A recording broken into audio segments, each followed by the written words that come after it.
In the heart of Miami's exclusive Indian Creek Island, a silent transaction quietly shattered records. A mansion, sprawling across acres of waterfront land, changed hands for $170 million, an unprecedented sum in Miami-Dade County. Behind this historic purchase lies a figure whose influence extends far beyond real estate, Mark Zuckerberg, the co-founder of Facebook, now Meta. To many, Zuckerberg is synonymous with social media, with billions connecting across his platform daily.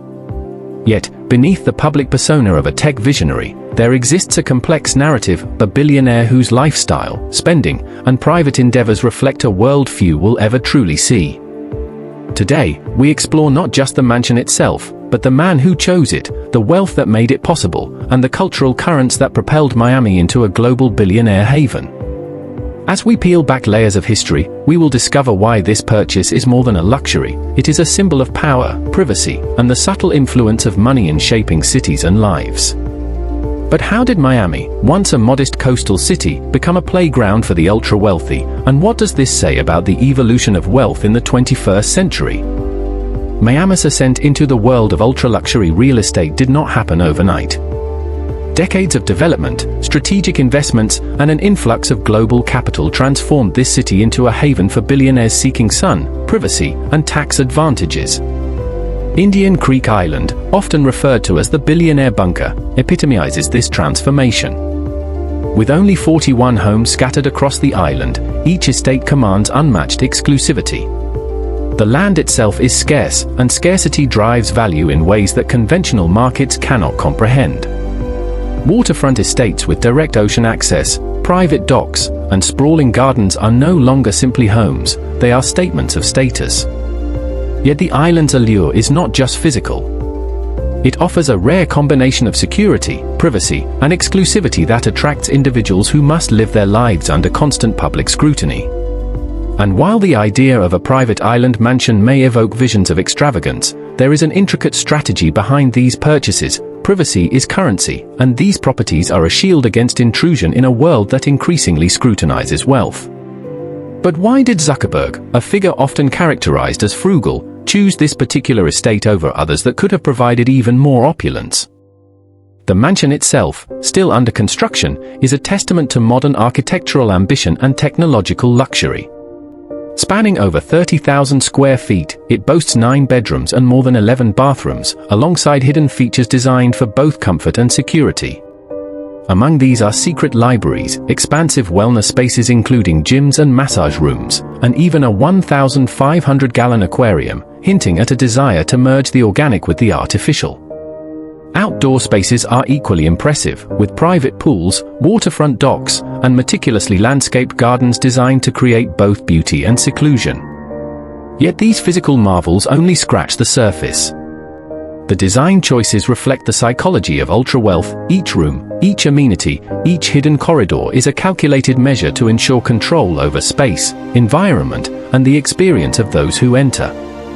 For a man whose life is watched and dissected daily, this mansion is not just a home, it is a fortress, a retreat, and a statement of autonomy.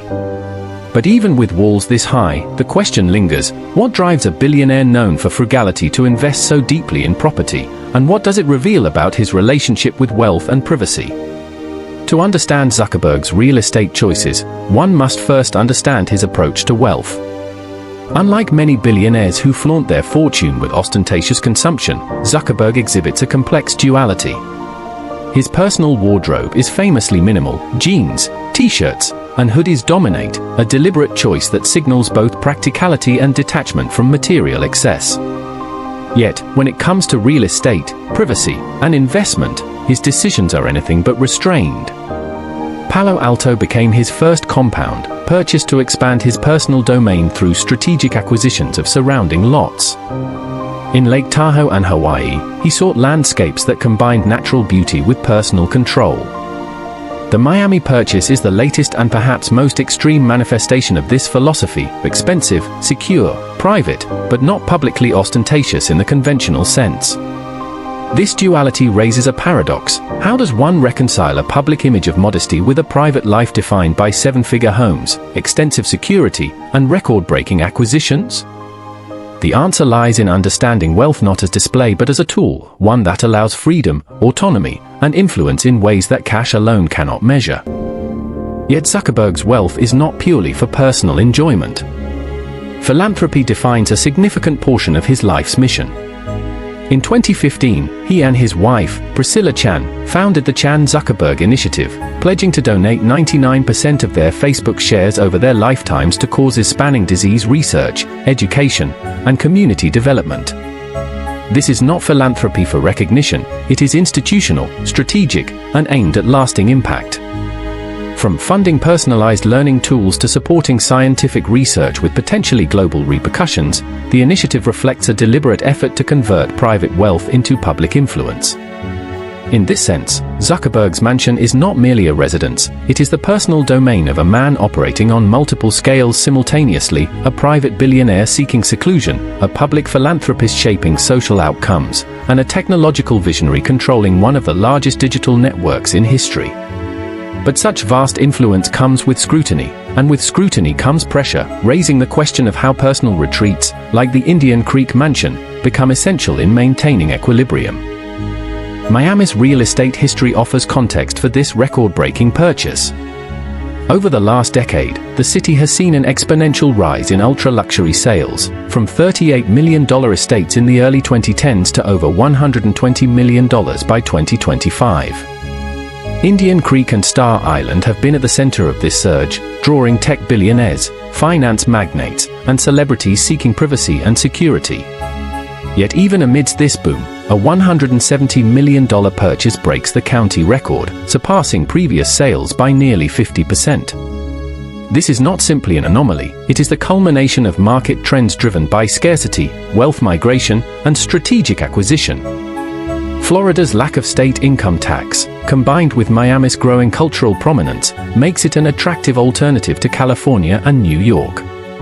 The city's rise is emblematic of a broader shift in wealth geography. The elite are increasingly relocating, seeking climates, policies, and communities that align with their ambitions.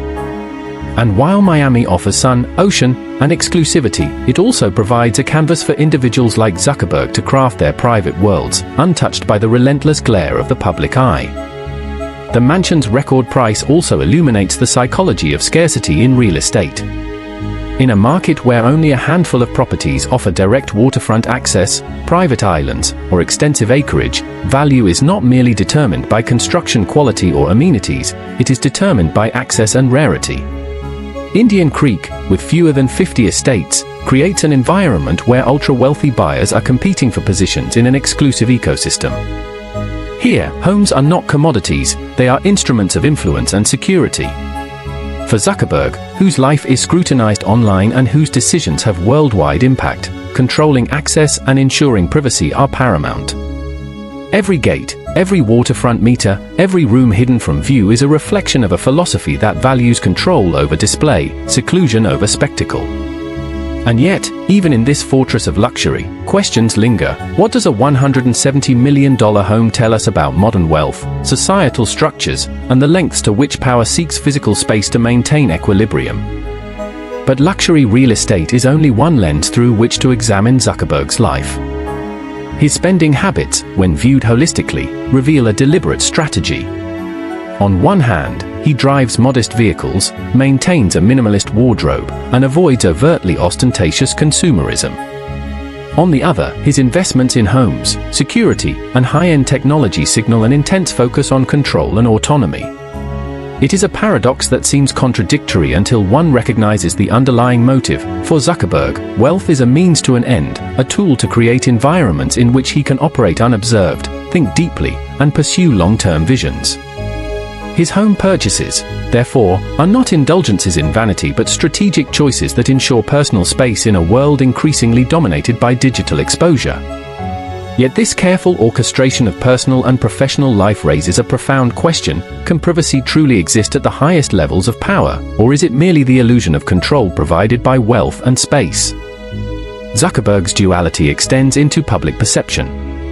To many, he is frugal, almost ascetic in appearance, a tech CEO in jeans and a hoodie. To others, he is emblematic of the ultra-wealthy elite, purchasing estates that dwarf the imagination of most humans. This duality mirrors the broader tension in society between visible wealth and invisible control. The $170 million mansion, therefore, is not simply about comfort, it is about psychology, influence, and the management of exposure. Each purchase, from Palo Alto to Miami, illustrates a pattern of behavior, secure space, strategic acquisition, and control over environment. And while his philanthropic ventures through the Chan Zuckerberg Initiative signal a desire to impact public life, the mansion signals an equally potent desire to retreat from it, to preserve a personal sphere in which autonomy is absolute. But this retreat is not merely personal, it has social implications, shaping perceptions of wealth, privacy, and power in ways subtle yet profound. As we stand at the threshold of the mansion's gates, it is clear that this property is more than concrete, glass, and landscaped gardens. It is a physical manifestation of a philosophy that intertwines wealth, privacy, and influence. Zuckerberg's life, when viewed through the lens of this purchase, reflects a meticulous orchestration of power and retreat, his public persona, his technological empire, his philanthropy, and now his private sanctum are all elements of a larger narrative. And yet, even as this narrative unfolds, mysteries remain. How will this Miami estate redefine Zuckerberg's lifestyle? What does it reveal about the shifting patterns of billionaire influence in the United States? And perhaps most intriguingly, how will this property, now the county's most expensive sale, become a symbol of broader societal change? As we prepare to explore the remaining facets of Zuckerberg's life, from his early years to his vision for the future, we are reminded that every square foot of this mansion is both a retreat and a declaration that privacy, control, and influence are the true currency of modern wealth. To understand the significance of the Miami purchase, we must trace the evolution of the city's ultra-luxury market. Once a sleepy coastal city, Miami began attracting high-net-worth buyers in the early 2000s, drawn by warm climate, oceanfront property, and favorable tax laws. Early record-breaking sales hovered around $38 million to $50 million, mostly concentrated on Indian Creek and Star Island. As wealth migrated from traditional strongholds like New York and California, Miami's elite enclaves became coveted for their exclusivity and privacy. Each new record pushed the envelope, reflecting not just inflation or architectural ambition but a broader social shift. Billionaires were no longer anchored in historical centers of power, they were defining new geographies of influence. By the time Zuckerberg entered the market, Miami had become a proving ground for the modern ultra-rich, a city where visibility, privacy, and wealth intersect in ways that few other places on Earth could replicate. Yet, even amid this history, the $170 million purchase signals more than market evolution, it signals a statement. And as we look at this trajectory, one question emerges: what drives billionaires to spend tens of millions on homes when influence, after all, is increasingly digital? The answer lies in the psychology of wealth, and Zuckerberg embodies it. Unlike many of his contemporaries, he blends modest personal habits with extreme strategic investments. Jeans, t-shirts, and unassuming cars suggest simplicity, but his real estate portfolio tells a different story. Each mansion, each estate, is meticulously chosen to provide autonomy, security, and control. The Miami estate, perched on a private island with gated access, represents the apex of this philosophy. It is not simply a house, it is a sanctuary designed to protect the individual from both public scrutiny and the relentless demands of digital life. And yet, even as this sanctuary provides solitude, it remains a visible signal, a testament to the enduring influence of wealth. Every billionaire purchase carries symbolism, whether intended or not, and for Zuckerberg, the Miami mansion is both a shield and a statement. But how does such a paradoxical approach, humble lifestyle versus extravagant real estate, reflect broader patterns in the lives of modern billionaires? The story is only beginning to unfold. Beyond architecture and privacy, these homes reveal a hidden world of ultra-wealth dynamics. Properties like the Miami mansion are not simply real estate, they are strategic assets, often appreciating far beyond ordinary market rates due to scarcity, exclusivity, and location. Indian Creek Island, with fewer than 50 estates, creates a microcosm of power where privacy is a premium commodity.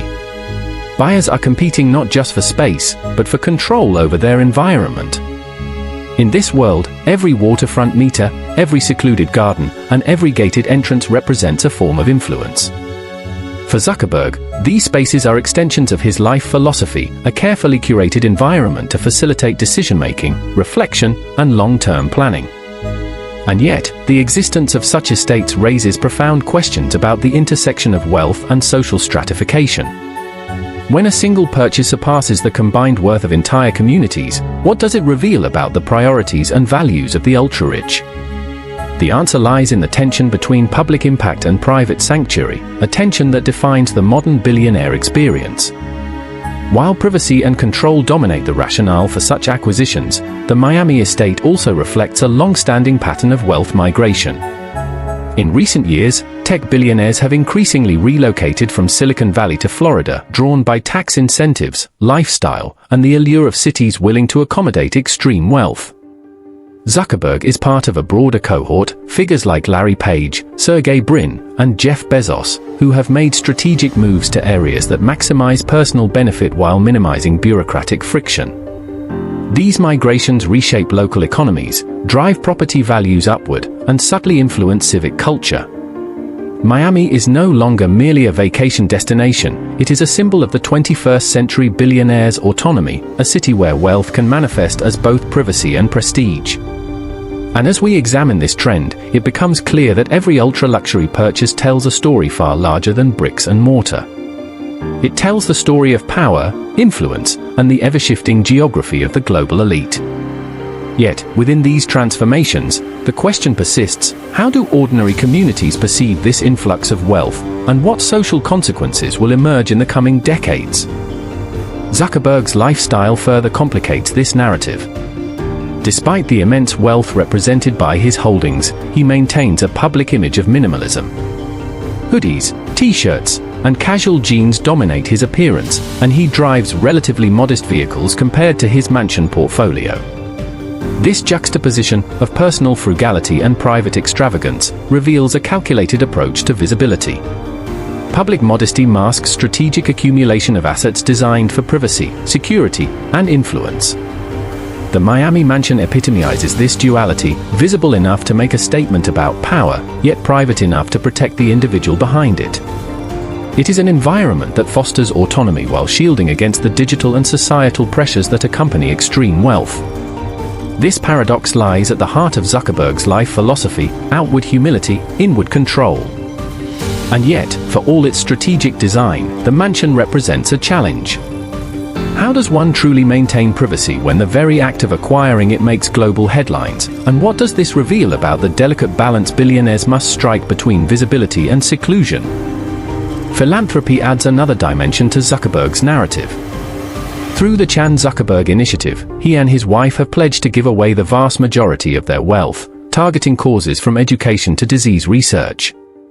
Unlike traditional celebrity philanthropy, these efforts are systematic and institutionalized, leveraging technology, data, and long-term investment to create impact on a massive scale. In many ways, these philanthropic commitments mirror his approach to real estate: calculated, strategic, and designed to optimize long-term outcomes.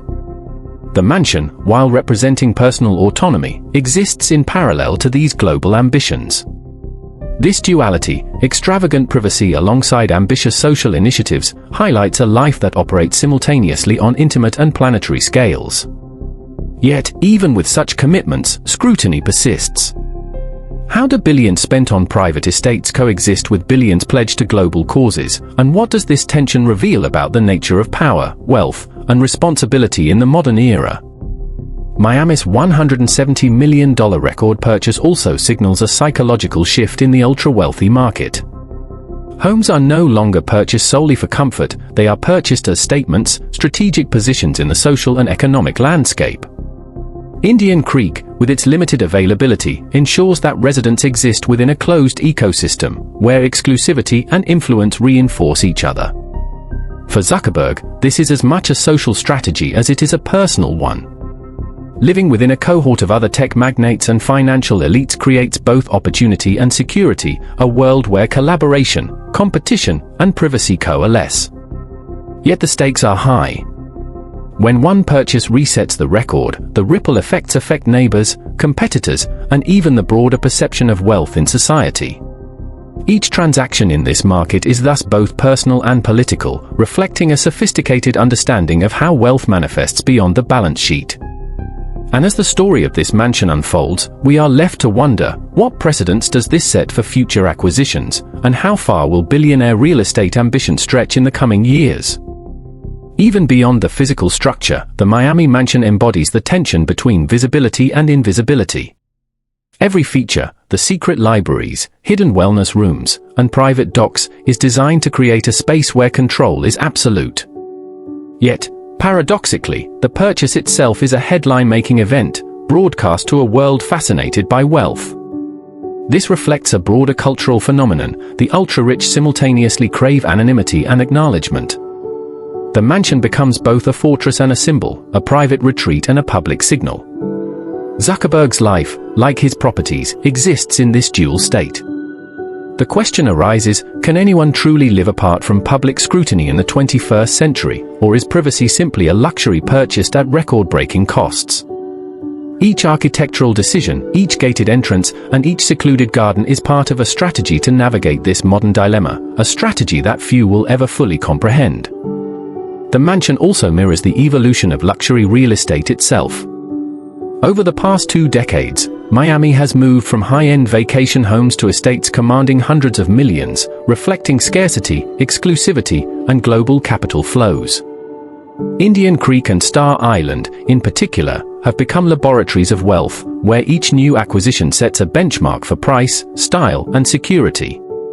Zuckerberg's purchase is the culmination of these trends, the apex of modern ultra-luxury real estate.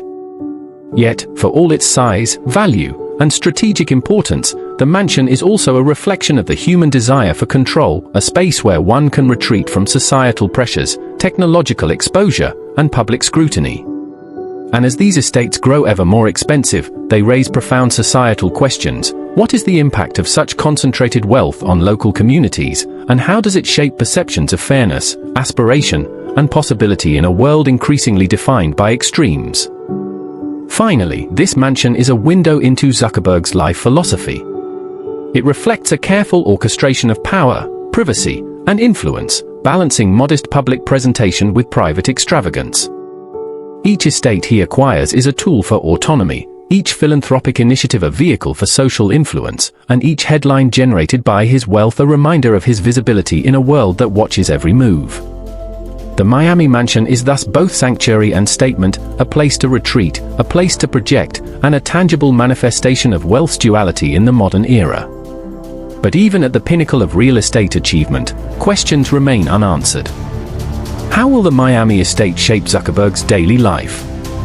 How does it influence the culture of billionaire behavior in the US? And, perhaps most importantly, what does it reveal about the subtle, yet profound, ways in which money, power, and space intersect in the 21st century? The story is far from over, and the next chapter promises even greater revelations. As we step back from the gates of Indian Creek, the $170 million mansion stands as more than an architectural marvel. It is a lens through which we can examine wealth, privacy, and power in the 21st century. Mark Zuckerberg's life, like his estates, is defined by dualities: modest public presentation versus private extravagance, personal sanctuary versus global influence, philanthropy versus strategic accumulation. His Miami purchase is both a product of market evolution and a reflection of a broader cultural shift, where billionaires increasingly define new geographies, social ecosystems, and invisible corridors of control. The mansion encapsulates these themes. It is a fortress of solitude, a testament to human ambition, and a symbol of the extreme concentrations of wealth shaping society. From the evolution of Miami's real estate to the psychology of billionaire acquisition, every square foot of this property tells a story about the lengths humans will go to protect autonomy, influence, and personal space in a world that constantly demands visibility. Ultimately, the story of Mark Zuckerberg's Miami mansion is not just about one man or one property. It is about the intersections of wealth, ambition, and privacy in a hyper-connected world. It reminds us that behind headlines and record-breaking numbers lies a complex narrative of strategy, psychology, and culture. From his early days at Harvard to building Meta, from minimalist hoodies to multi-million-dollar estates, Zuckerberg exemplifies the paradoxes of modern billionaire life. And as Miami continues to transform into a playground for the ultra-rich, one cannot help but wonder, what does this mean for society at large, for the neighborhoods left behind, and for the next generation of wealth and influence? If this story intrigued you, if the scale of modern wealth, real estate, and privacy fascinates you, make sure to like, subscribe, and share this documentary, and hit the notification bell. Stay with us, because the next chapter in billionaire culture is already unfolding, and you won't want to miss it.